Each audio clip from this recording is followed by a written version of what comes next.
Arsenal berhasil merebut 1 poin di kandang Chelsea dalam laga lanjutan Premier League Game Week ke-11.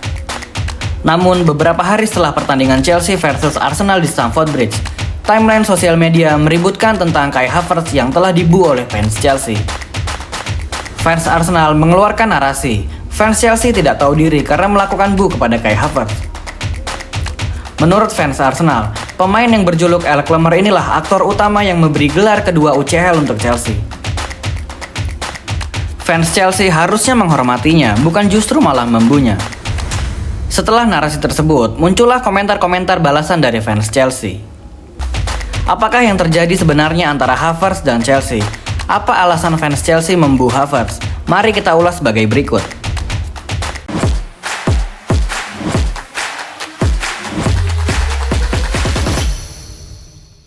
Havertz diboyong oleh Arsenal pada musim 2023-2024 dengan biaya transfer 65 juta pounds atau setara 1,3 triliun rupiah. Kepindahannya ke Arsenal sebenarnya tak terlalu mendapat resistensi di kalangan fans The Blues. Banyak juga fans Chelsea yang setuju jika dia out karena performanya yang inkonsisten selama berseragam The Blues. Di awal-awal kepindahan Havertz, mayoritas fans Chelsea masih menghormatinya. Hal ini terbukti saat ia bertandang kembali untuk kali pertama ke Stamford Bridge saat timnya imbang 2-2 di kandang The Blues. Sejak awal sampai akhir pertandingan, fans Chelsea tidak ada yang membu Kai Havertz. Lantas apa penyebab Havertz mendapat banyak cemooh baik dari pemain Chelsea maupun fans pada pertandingan minggu lalu? Sebelum masuk ke pembahasan tersebut, mari kita kembali ke belakang. Apakah benar Havertz adalah aktor utama yang memberikan gelar kedua UCL Chelsea seperti yang dikatakan fans Arsenal? Benar memang jika Kai Havertz yang mencetak gol utama kemenangan Chelsea saat melawan Manchester City pada final lalu.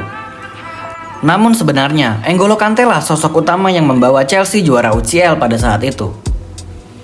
Perannya sangat underrated, namun sangat vital untuk kemenangan tersebut. Ia bahkan dianugerahi Man of the Match pada match tersebut. Jadi tidak benar jika Havertz lah aktor utamanya, melainkan N'Golo Kante bersama keseluruhan tim secara kolektif yang menjuarainya.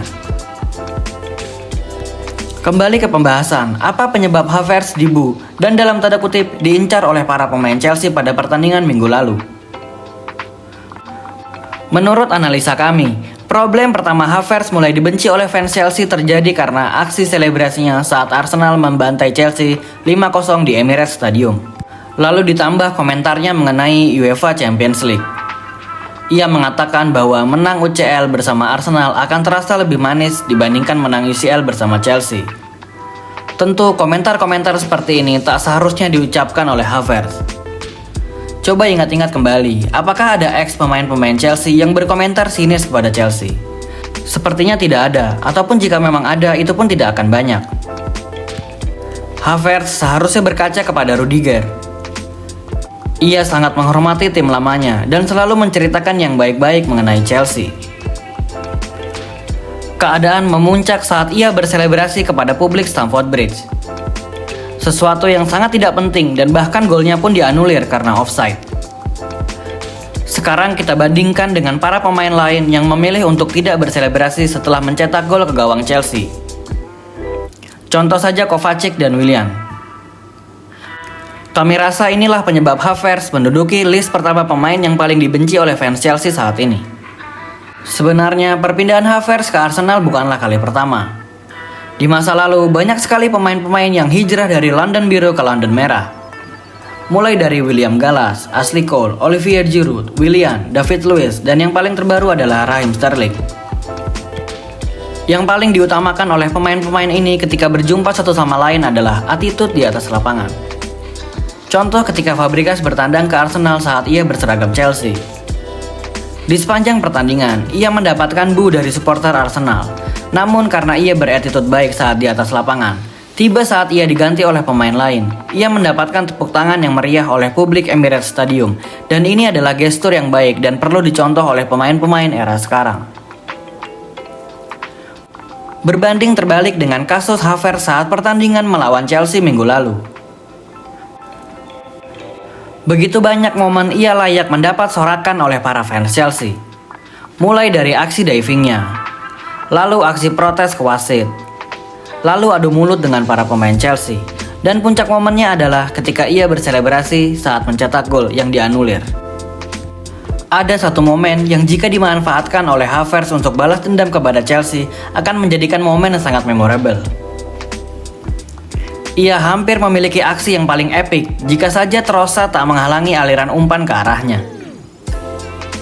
Untung saja bola tidak berhasil ditendang oleh Havertz yang memiliki posisi lebih mudah untuk mencetak gol. Karena bisa dibayangkan jika akhirnya Havertz yang mencetak gol di Stamford Bridge pada menit-menit akhir.